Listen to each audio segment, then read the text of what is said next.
Epístola de San Pablo a los Filipenses, capítulo 2.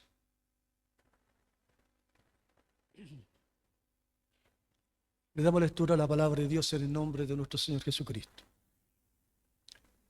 Por tanto, si hay alguna consolación en Cristo, si algún consuelo de amor, si alguna comunión del Espíritu, si algún afecto entrañable, si alguna misericordia, completad mi gozo, sintiendo lo mismo, teniendo el mismo amor, unánimes, sintiendo una misma cosa. Nada hagáis por contienda o por vanagloria, antes bien con humildad, estimando cada uno a los demás como superiores a él mismo, no mirando cada uno por lo suyo propio, sino cada cual también por lo de los otros.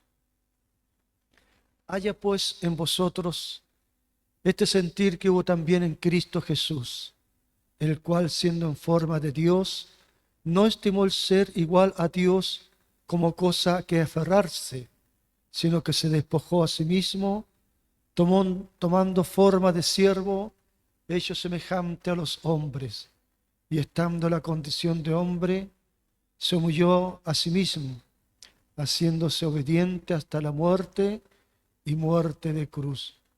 Por lo cual Dios también le exaltó hasta lo sumo y le dio un nombre que es sobre todo nombre, para que en el nombre de Jesús se doble toda rodilla de los que están en los cielos y en la tierra y debajo de la tierra, y toda lengua confiese que Jesucristo es el Señor, para gloria de Dios Padre. Amén. Añade el Señor bendición a la lectura de su palabra. El Señor nos guarde y nos bendiga, mis hermanos.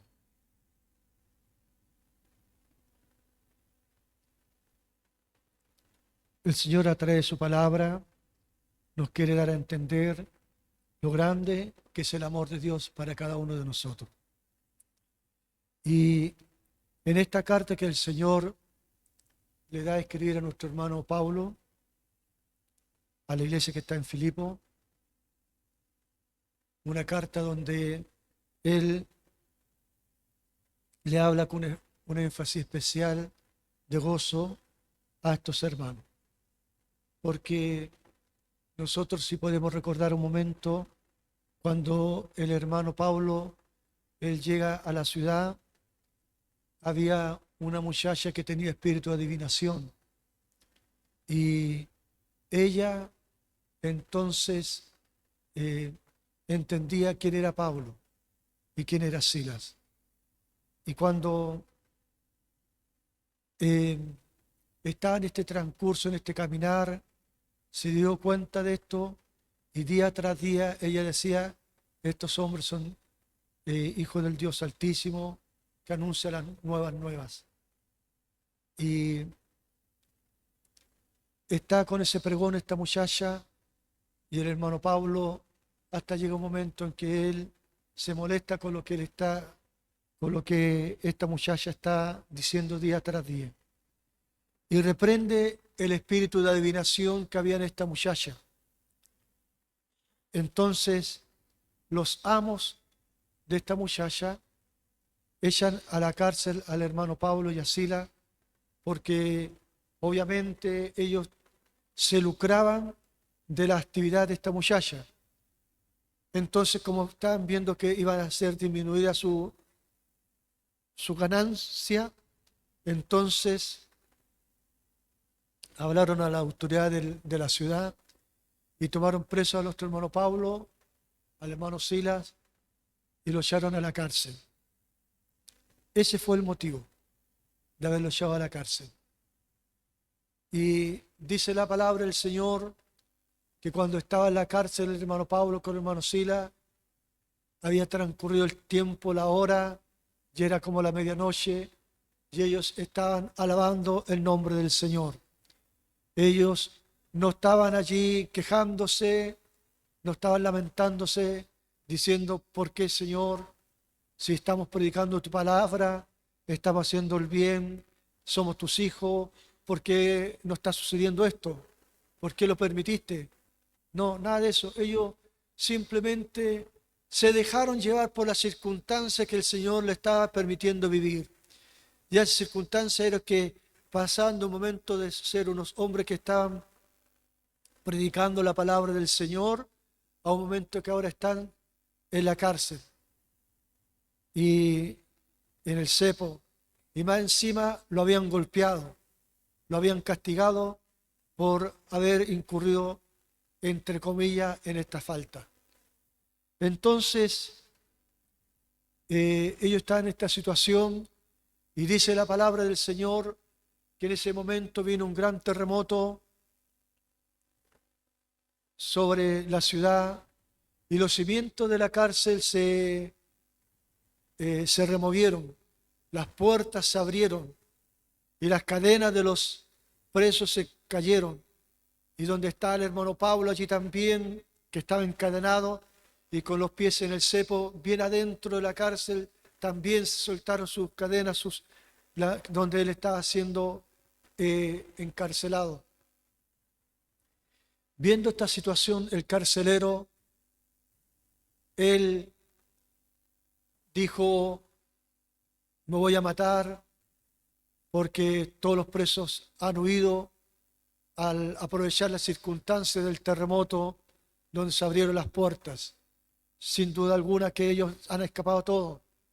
Pero en ese momento se oye una voz que retumba toda la cárcel y dice: no te hagas ningún daño porque todos estamos aquí. Alabado sea el nombre del Señor. Cuando el enemigo de nuestras almas quiere herir a alguno, cuando el enemigo de nuestras almas quiere destruir a un ser humano, Dios siempre tiene una salida para el hombre, porque este hombre quería aniquilarse, quería matarse, quería destruirse a sí mismo.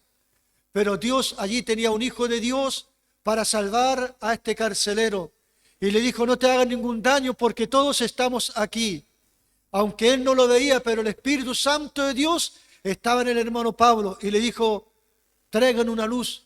Y se internó adentro donde estaba el hermano Pablo, adentro en el cepo, y dijo claramente: señores, ¿qué debo hacer para ser salvo? Y ellos le empezaron a predicar la palabra del Señor, porque ya anteriormente él y todos los que estaban en la cárcel estaban oyendo los cánticos que ellos estaban elevando al Señor.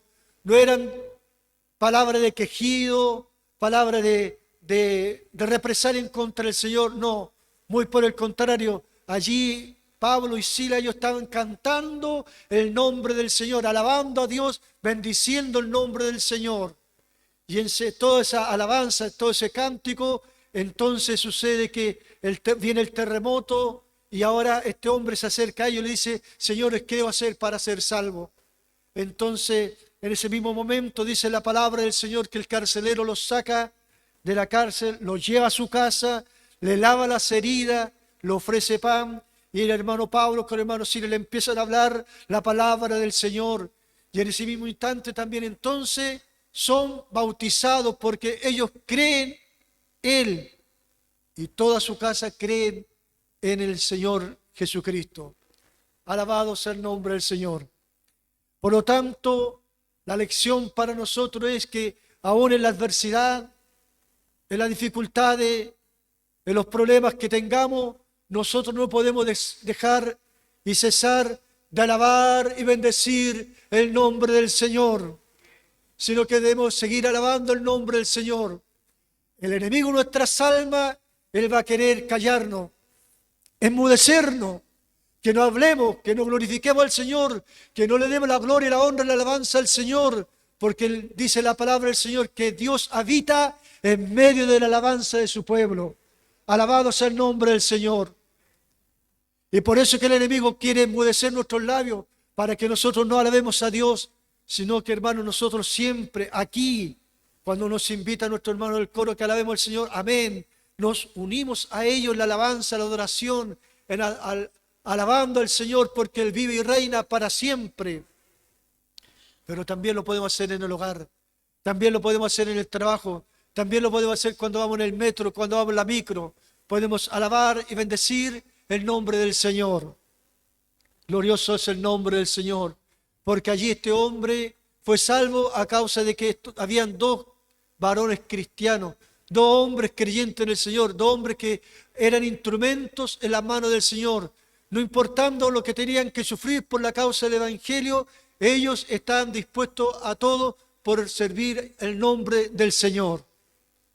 Y había otra mujer también en esta ciudad llamada Lidia, que ella también era una vendedora de púrpura, de vestimenta, y que también ella se acercó al Señor. Por lo tanto, cuando nosotros empezamos a leer los primeros versículos de este libro, dice así: Pablo y Timoteo, siervo de Jesucristo, a todos los santos en Cristo Jesús que están en Filipos, con los obispos y diáconos. Gracia y paz a vosotros de Dios nuestro Padre y del Señor Jesucristo.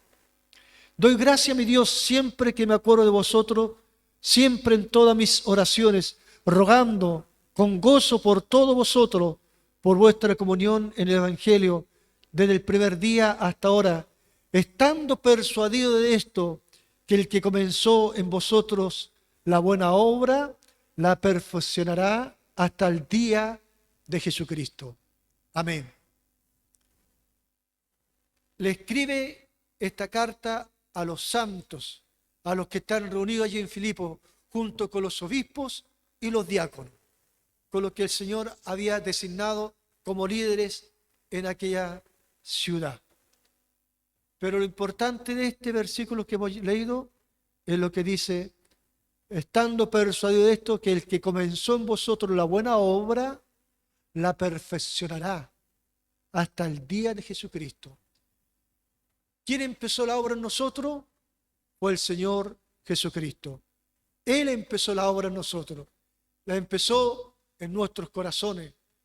Cuando Él llegó a nuestras vidas, cuando Él cambia, cuando Él transforma, cuando Él regenera al ser humano, cuando le cambia la mente, cuando le cambia los pensamientos, cuando cambia de una manera tan radical su manera de vivir, solamente Cristo el Señor puede hacer ese cambio.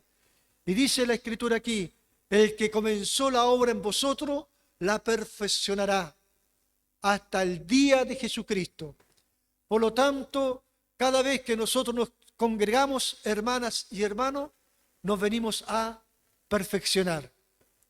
Como dice la publicidad de Epixa, evolucionando hacia la perfección. Epixa es una fábrica de carrocería brasileña. Y uno de sus eslogans dice: evolucionando hacia la perfección. Una de las buenas carroceras es Epixa, la otra es Cayo.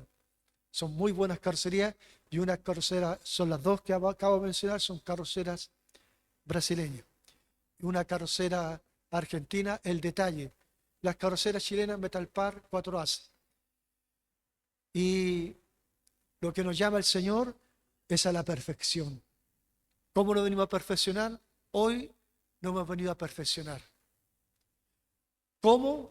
Aquí, usted mi hermana, usted mi hermano, yo, estamos frente al espejo del Señor. ¿Hay algún error, algo que sacar? ¿Hay alguna rama que cortar? ¿Hay alguna mancha que limpiar? ¿Hay alguna arruga que planchar? Nos ponemos frente al espejo entonces. Eso significa perfeccionar hasta el día de Jesucristo. ¿Cuál es el día de Jesucristo? Cuando Cristo venga por nosotros. Nosotros vamos de paso solamente en esta vida, hermanas y hermanos. No estamos para vivir para siempre. Estamos para vivir un tiempo solamente, pero llegará el momento, el día que vamos a partir. Pero también sabemos y esperamos y reconocemos y entendemos y creemos que un día Cristo el Señor vendrá por nosotros. Ese es el día de Cristo. Ese es el día de Cristo, cuando el Señor vendrá, y Él vendrá en una nube, y se tocará la final trompeta, y los muertos en Cristo resucitarán victoriosos, y los que estemos vivos, en un abrir y cerrar de ojos, seremos transformados para ir al encuentro del Señor. No habrá techo que nos soporte, no habrá dimensión que nos soporte, no habrá gravedad que nos soporte, porque iremos a la presencia del Señor. Alabado sea el nombre del Señor. Esa es nuestra fe, hermanas y hermanos, que nosotros los creyentes en el Señor solamente estamos de paso en esta vida. Todo esto es provisorio, todo esto es de paso, porque somos peregrinos, nada más que peregrinos en esta vida, y vamos de paso. Alabado sea el nombre del Señor. Y sigue avanzando la palabra del Señor cuando más adelante el hermano Pablo le dice claramente a los hermanos: para mí el vivir es Cristo y el morir es ganancia. Y lo dice con certeza, ¿cierto? Con seguridad. Para mí el vivir es Cristo, porque él sabía, no importando todo lo que él podía sufrir. Él decía más adelante, al final de esta carta, él da los agradecimientos a los hermanos, porque le envían una ofrenda, una buena ofrenda le envían al hermano Pablo. Y él dice, esto es una ofrenda de un olor fragante delante de Dios, lo que ustedes han hecho. Pero ¿sabe? Yo estoy acostumbrado y enseñado a conformarme con todo, en la abundancia y en la escasez. Estoy enseñado a tener harto y a tener poco, a sufrir enfermedades y a estar sanito. El hermano Pablo está acostumbrado a todo. ¿Por qué? Porque el Señor día tras día también lo estaba perfeccionando. Por eso en el capítulo 3 dice: prosigo al blanco, no que ya lo haya alcanzado, sino que mirando al Señor, por ver si alcanzo, por ver si soy asido por Cristo, por cual también he asido también por Él. Asir, tomar. Eso fue lo que hizo el Señor con el hermano Pablo. Lo tomó el Señor a Pablo, lo transformó.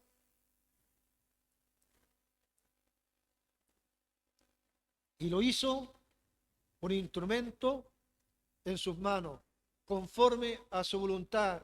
Y dijo: yo le enseñaré lo que tiene que sufrir por mi causa. Alabado sea el nombre del Señor. Glorioso y santo es el nombre del Señor. Reconoce entonces el hermano Pablo la dádiva, las ofrendas que le han enviado, porque dice: ustedes siempre han estado solícitos a mí en ayudarme, en dar ofrenda. Y le enviaron con el hermano Epafrodito esta ofrenda al hermano Pablo. Entonces el hermano Pablo recibe esta ofrenda de los hermanos y les agradece. ¿Por qué? Porque son hermanos agradecidos. ¿Cómo quién?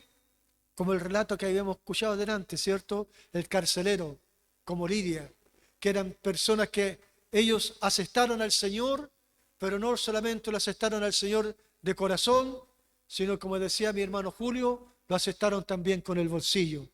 De manera que cuando había alguien que necesitaba del Señor, ellos también se ponían la mano en el bolsillo para ayudar, para compartir, porque dice claramente la palabra del Señor en Hechos 20:35, es mejor dar que recibir. Bendito sea el nombre del Señor.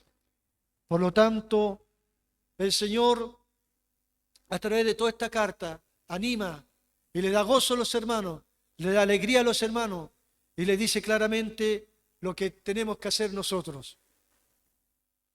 Dice: haya pues en vosotros este sentir que hubo también en Cristo Jesús, el cual, siendo en forma de Dios, no estimó el ser igual a Dios como cosa que aferrarse, sino que se despojó a sí mismo, tomando forma de siervo, hecho semejante a los hombres. El Señor se despojó de su forma como Él venía, pero nunca perdió su deidad, la plenitud de Dios, porque Él fue Dios siempre. Él nunca claudicó lo que Él era, pero Él vino y tomó nuestra naturaleza. Por eso que se humilló, tomó nuestra naturaleza. Y estando en esta condición de hombre, se humilló a sí mismo, haciéndose obediente hasta la muerte y muerte de cruz, por el cual Dios también le exaltó hasta lo sumo y le dio un nombre que es por sobre todo nombre. Amén. Bendito sea el nombre del Señor. Estando en esta condición, entonces, nuestro Señor Jesucristo, porque lo que relata aquí el hermano Pablo es la forma como el Señor, Él vino a ganarnos a nosotros. Le está ratificando a los hermanos que están en Filipo quién es el Señor, quién es el Corderito Santo de Dios, quién es el Salvador del mundo. Cristo Jesús. Él es el Salvador del mundo. Él es el que se despojó de el espacio que tenía con su Padre celestial allí en el reino de los cielos, y vino y se humilló y se hizo hombre como nosotros, y se despojó para hacerse igual que nosotros, porque se cansó el Señor. Amén. Se cansó el Señor. Tenía sueño el Señor, porque dice el relato de la Escritura que el Señor se cansó y se durmió en la barca, porque era hombre. El Señor allí en San Juan 4 ahora vemos que el Señor tenía sed y cansado del camino se sentó junto al pozo. ¿Por qué? Porque tenía sed, estaba cansado, había caminado mucho el Señor y ahora ¿qué necesitaba? Beber agua.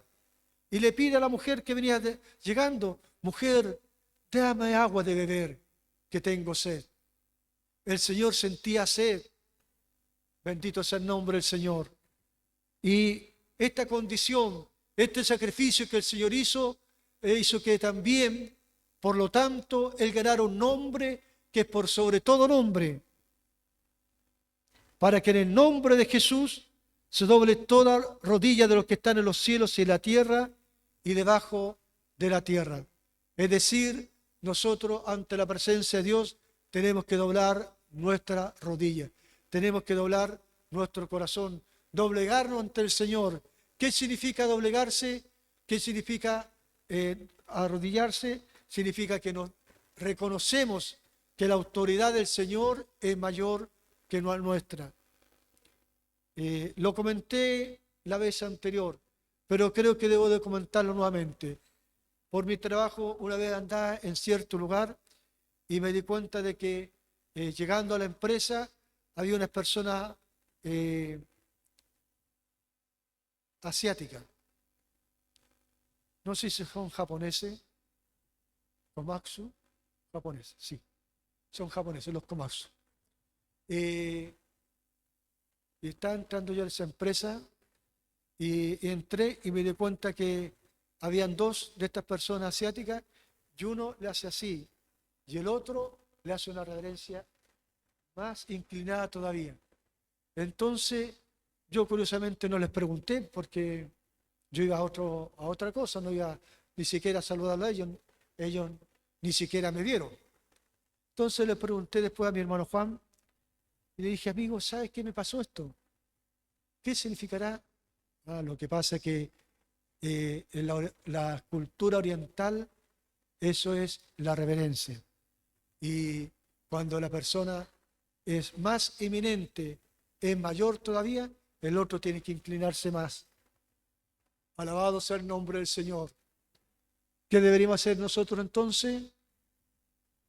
Amén. De guatita al suelo, hermano. De guatita al suelo, porque la reverencia ante el Señor, ante el que todo lo puede. Por eso la palabra del Señor dice: para que en el nombre de Jesús se doble toda rodilla de los que están en los cielos y en la tierra y debajo de la tierra. ¿Qué es lo que pasa en la adoración celestial? Ese pasaje tan bonito que me llama tanto la atención allí en Apocalipsis. Los seres celestiales, ¿qué es lo que hacen? Ellos se postran. Y los seres celestiales no están aquí, ellos están en el cielo. Se postran ante el Señor. ¿Qué hacen los 24 ancianos? Se postran y con sus coronas de oro la presentan ante Dios y allí de rodillas ante el Señor, se postran ante el Señor. Si los seres celestiales, los santos que están en el cielo, se postran ante el Señor, nosotros no deberíamos hacer lo mismo. Amén. Tenemos que hacer lo mismo, doblegar nuestros corazones ante el Señor, porque el Evangelio no es del hombre, no es del hombre, el Evangelio es de Dios. Nosotros aquí es probable que usted no vea al Señor, pero el Señor está con nosotros. Amén. Porque hemos empezado este servicio en el nombre de nuestro Señor Jesucristo.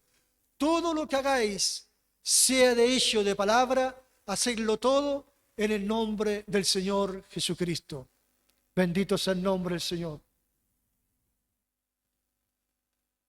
Y toda lengua confiese que Jesucristo es el Señor, para gloria de Dios Padre. Por lo tanto, siempre que nosotros venimos aquí a la casa del Señor, debemos de confesar y alabar y bendecir el nombre del Señor. Resumiendo la palabra del Señor, allí en Filipo habían cristianos que un momento ellos estaban lejos del Señor, sin el conocimiento de Dios, pero tenía que llegar alguien a que le explicara el Evangelio. Y ese alguien fue el hermano Pablo con el hermano Sila. Llegaron a hablar del Evangelio del Señor. Se plantó una iglesia y con el tiempo después el hermano Pablo le escribe esta carta y le dice: estoy seguro de que el que comenzó la obra en vosotros la perfeccionará hasta el día de Jesucristo. Por lo tanto, nosotros sabemos que Dios perfecciona al hombre cada día, cada momento, en cada oración, hermana y hermano, en cada oración que nosotros le damos al Señor, nos estamos perfeccionando para la gloria y la honra de su santo nombre. Estamos dejando lo que empaña la gloria de Dios, porque el Señor dice que nuestras vestiduras tienen que ser sin mancha ni arruga, una vestidura blanca ante el Señor. Por lo tanto, cada vez que nosotros nos presentamos ante el Señor a través de su palabra en nuestra casa, abrimos la Escritura y encontramos que aquí hay algo que va contrario a lo que yo estoy haciendo todos los días. ¿Qué tengo que hacer? Señor, perdóname. No está bien entonces lo que yo estoy haciendo. Perdóname y ayúdame a vivir para ti en santidad, en temor delante de tu presencia, a vivir para ti. Como dice el himno, nada del mundo queremos amar. Solo por ti anhelamos vivir. Amén. Que así sea. Que podamos cada día, hermanas y hermanos, perfeccionar nuestras vidas en el Señor. ¿Por qué? Porque somos llamados a aferrarnos y a ser igual que Cristo el Señor. Para que en el nombre de Jesús se doble toda rodilla de los que están en los cielos y en la tierra y debajo de la tierra, y toda lengua confiese que Jesucristo es el Señor, para gloria de Dios Padre. Amén. Jesucristo es el Señor. Cristo es el Señor. Siempre esa debe ser nuestra alabanza y nuestra adoración. Para mi Señor sea honra, gloria, desde ahora y para siempre. Le invito a ponerse en pie para que le demos la gloria a Dios. Gloria a Dios, gloria a Dios, gloria a Dios para siempre.